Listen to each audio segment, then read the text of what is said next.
올해는 풍년이지요. 올해는 아주 적황들이 좋은 것 같습니다. 우리 인생도 돌이켜보면 그런 것 같아요.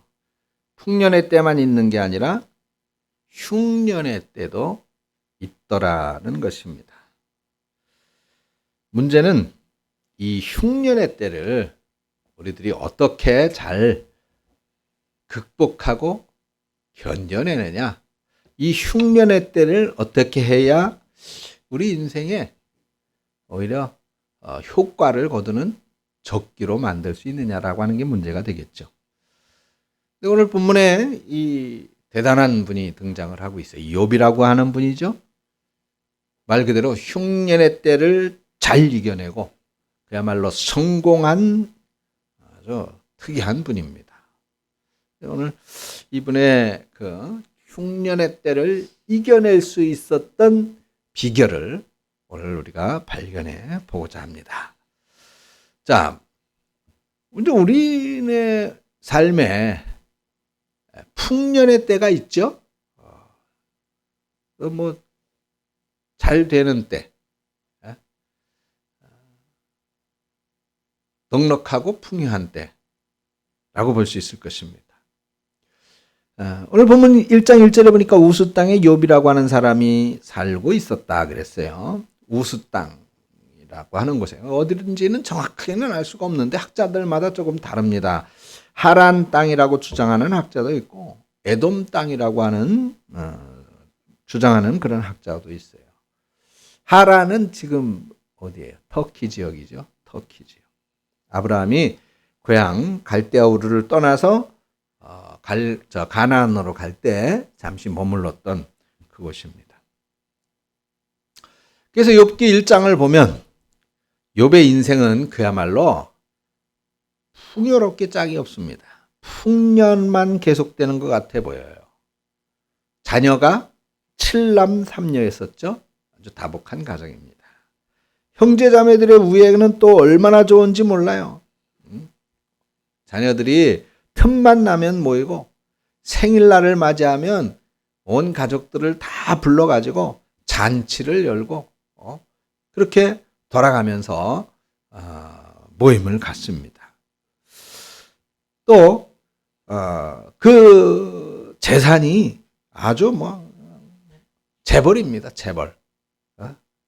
성경에 이렇게 기록해 있어요. 양이 7,000마리고 낙타가 3,000마리고 소가 1,000마리, 암 나귀가 500마리였다는 거예요.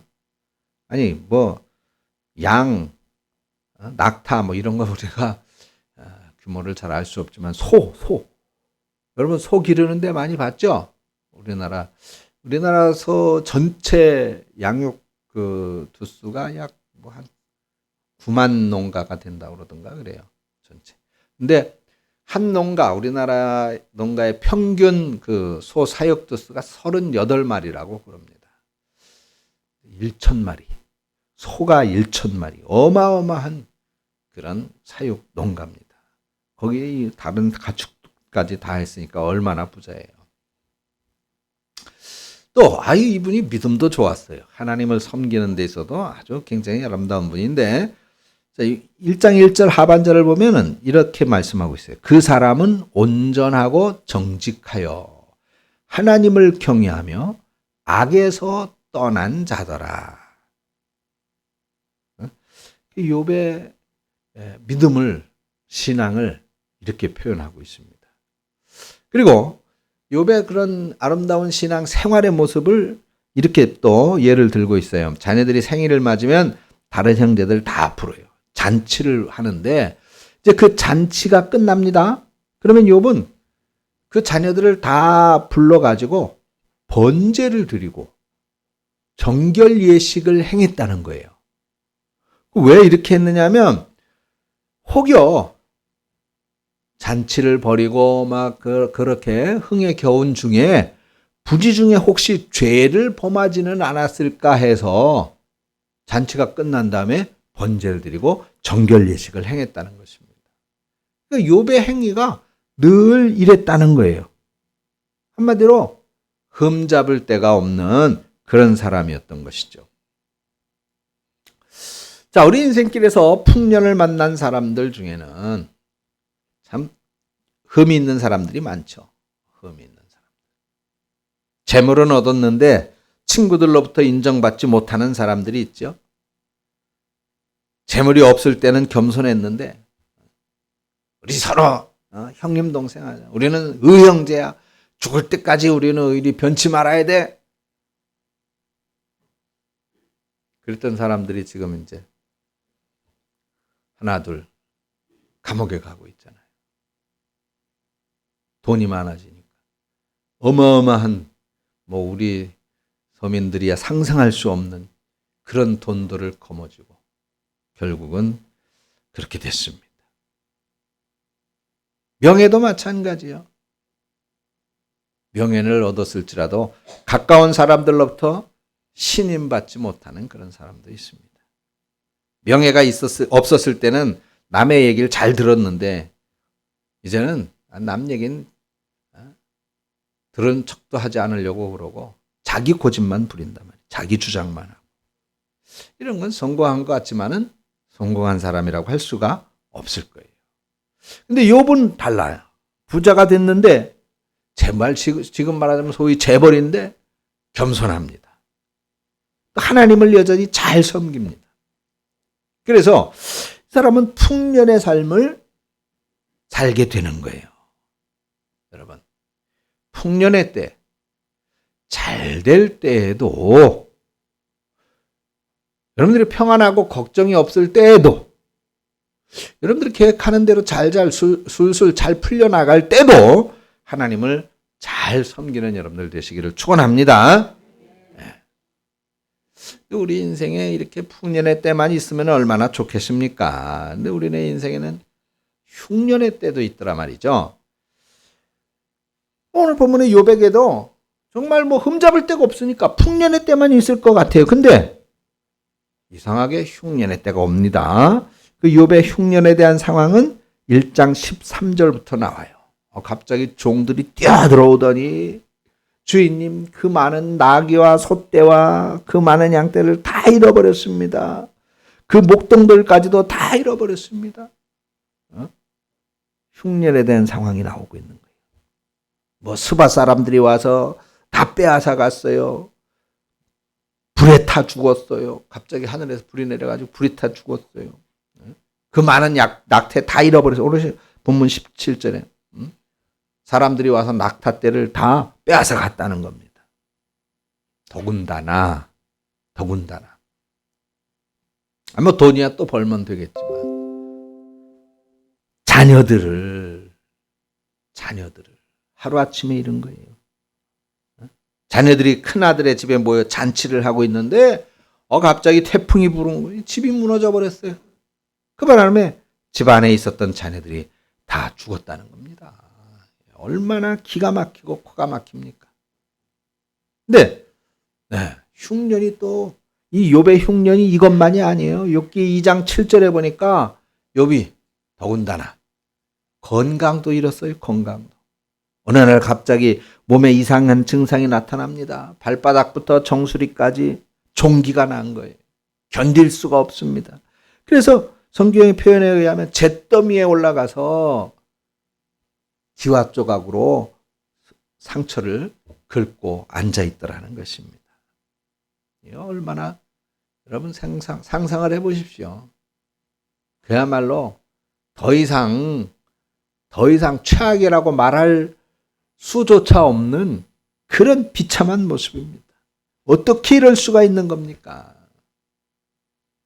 그런데 문제는 욥이 자신의 신세가 왜 한순간에 이렇게 됐는지 그거조차 모르고 있다는 거예요.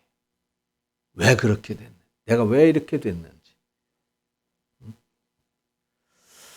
하늘에서 이런 일이 있었어요. 하루는 사탄이 하나님을 찾아온 거예요. 하나님이 그래 너 왔느냐? 너 욥이라고 하는 사람을 아느냐?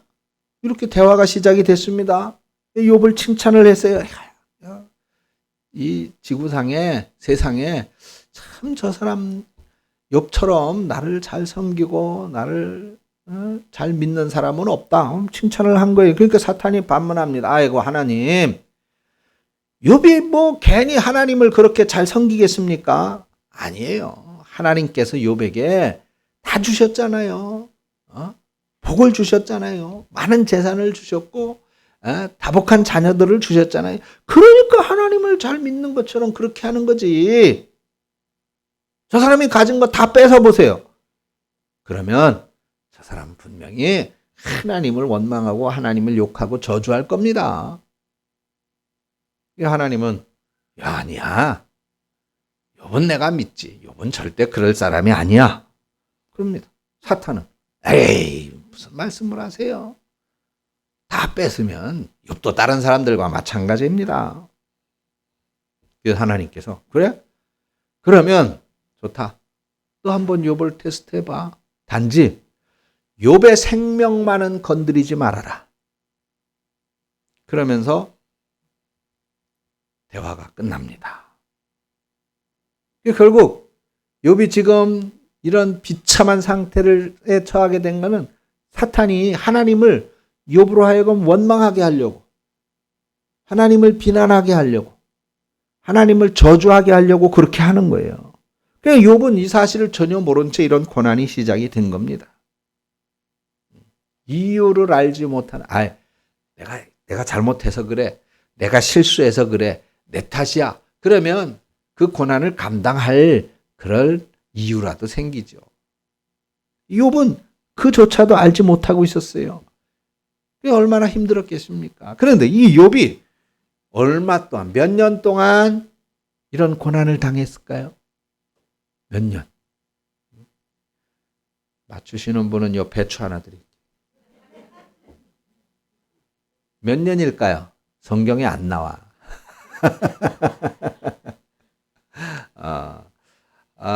성경을 연구하는 학자들에 의하면 약 30년 동안 고난을 당했다고 해요. 30년. 이게 뭐 상상할 수가 없는 거죠. 그죠? 자, 욥이 이런 고난을 당할 때 그가 어떻게 했느냐? 20절, 22절까지 나오고 있어요. 욥이 일어나 겉옷을 찢고 머리털을 밀고 땅에 엎드려 예배하며 이르되 내가 모태에서 알몸으로 나와 싸운 적 또한 알몸이 그리로 돌아가올지라 주신 이도 여호와시오 거두신 이도 여호와시니 여호와 이름이 찬송을 받으실지어다. 찬송을 받으실지어다. 그러면서 뭐라 그랬어요? 이 모든 일에 욥이 범죄하지 아니하고 하나님을 향하여 뭘 하지 않았다?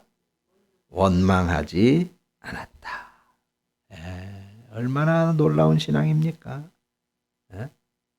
인생의 흉년 3년. 아니, 처음부터 그렇게 정말 비참한 삶이었으면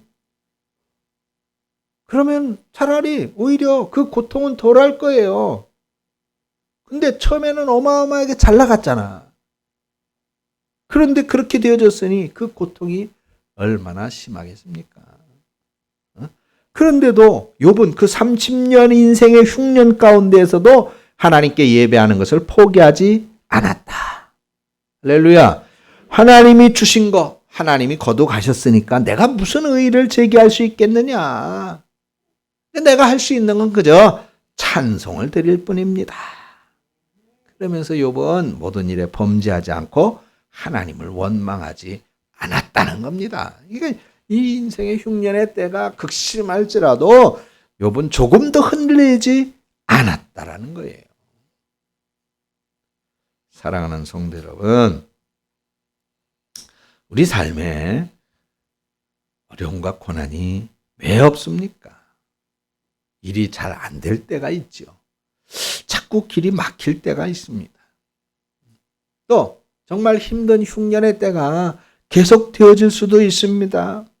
근데 여러분, 하나님은 우리가 상상할 수 없는 놀라운 계획을 갖고 계시다는 걸 믿으시기 바랍니다. 하나님의 원하심은 우리가 망하는 게 아니에요.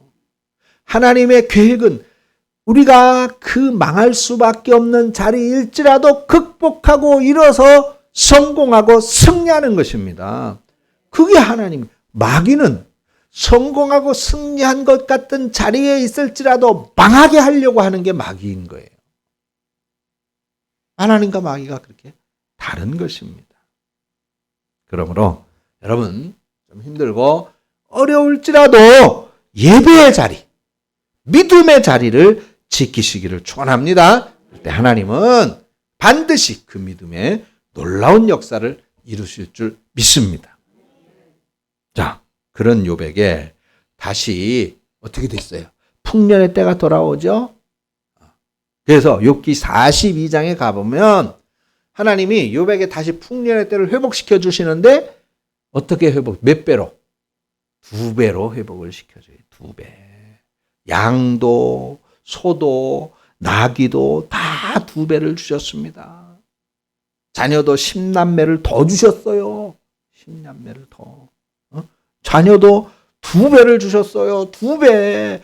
그런데 딱 한 가지. 2배로 주시지 않은 게 있어요. 뭘까요?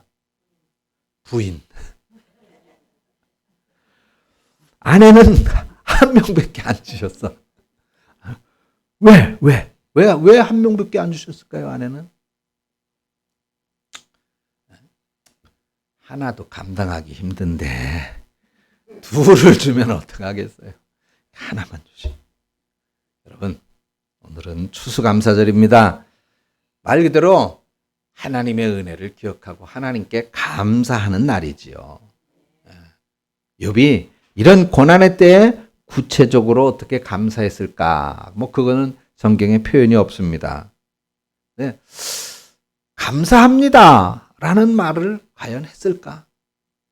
자식 다 잃고 재산 다 잃고 건강도 잃고 그런 상황에서 어떻게 감사하다라고 말할 수 있을까요? 그런데 성경에는 표현한 것이 있어요. 예배의 자리를 지켰다. 그럼에도 하나님을 찬양했다. 아마 그것이 감사의 예배였었고 그것이 바로 하나님께 감사의 찬송이었을 것입니다. 그것이 욥의 추수감사절. 여러분 올해 어떻습니까? 여러분들의 삶의 올해 풍년이신가요? 아니면 풍년은 아니더라도 평년작 하시고 계십니까? 아니면 평년작도 아닌 정말 어려움과 고난의 때를 겪고 계신가요? 그렇다면 어느 자리에 있었던 우리는 이 욥의 교훈을 본받아서 마음과 말로 물질과 생활로 하나님께 감사의 노래를 불러야 되지 않겠어요? 어떻게 부릅니까? 여러분, 우리나라에 이 감사하고 흥에 겨울 때 전 국민이 알고 있는 이 흥겨운 추임새가 있어요. 뭐예요? 에헤라디야. 한번 따라해 볼까요? 시작. 에라디야. 그래요. 에헤라디야. 춤을 추면서.